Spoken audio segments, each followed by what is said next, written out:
আজ তোমাদের দেখাবো সুজির ইডলি কিভাবে তৈরি করতে হয়। তো তার জন্য এখানে গ্রাইন্ডার জারে নিয়ে নিচ্ছি 2 কাপ সুজি, ওই কাপেই 1 কাপ দই, টক দই আর 1 কাপ জল।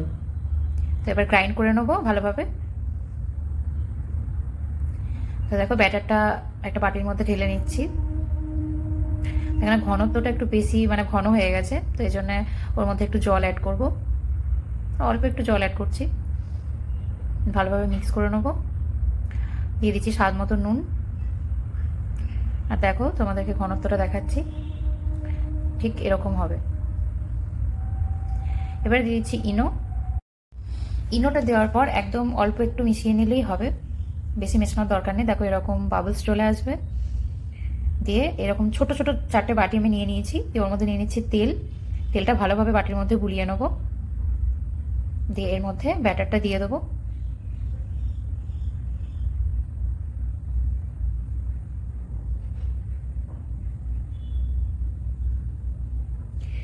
আর এখানে দেখো একটা কড়াইয়ের মধ্যে জল গরম করতে দিয়েছি, আর এরকম একটা স্ট্যান্ড এর মধ্যে দিয়ে দিচ্ছি। এবারে বাটিগুলোর মধ্যে চাপিয়ে দেবো।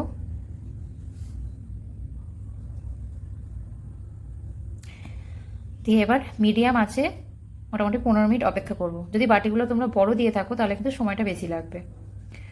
দেখো 15 মিনিট হয়ে গেছে। দেখো কত সুন্দর হয়েছে ইডলিগুলো। এবার গ্যাসটা অফ করে দিচ্ছি আর একদম ঠান্ডা হতে দেবো।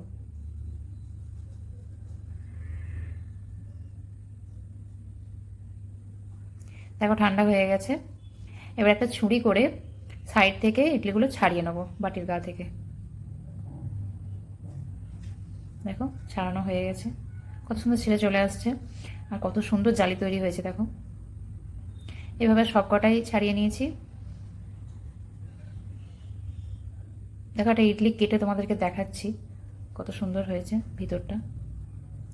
তো খুবই তাড়াতাড়ি এটা হয়ে যায়, মানে এতই সহজ ইডলিটা বানানো আর কত কম সময়ের মধ্যে হয়ে যায়।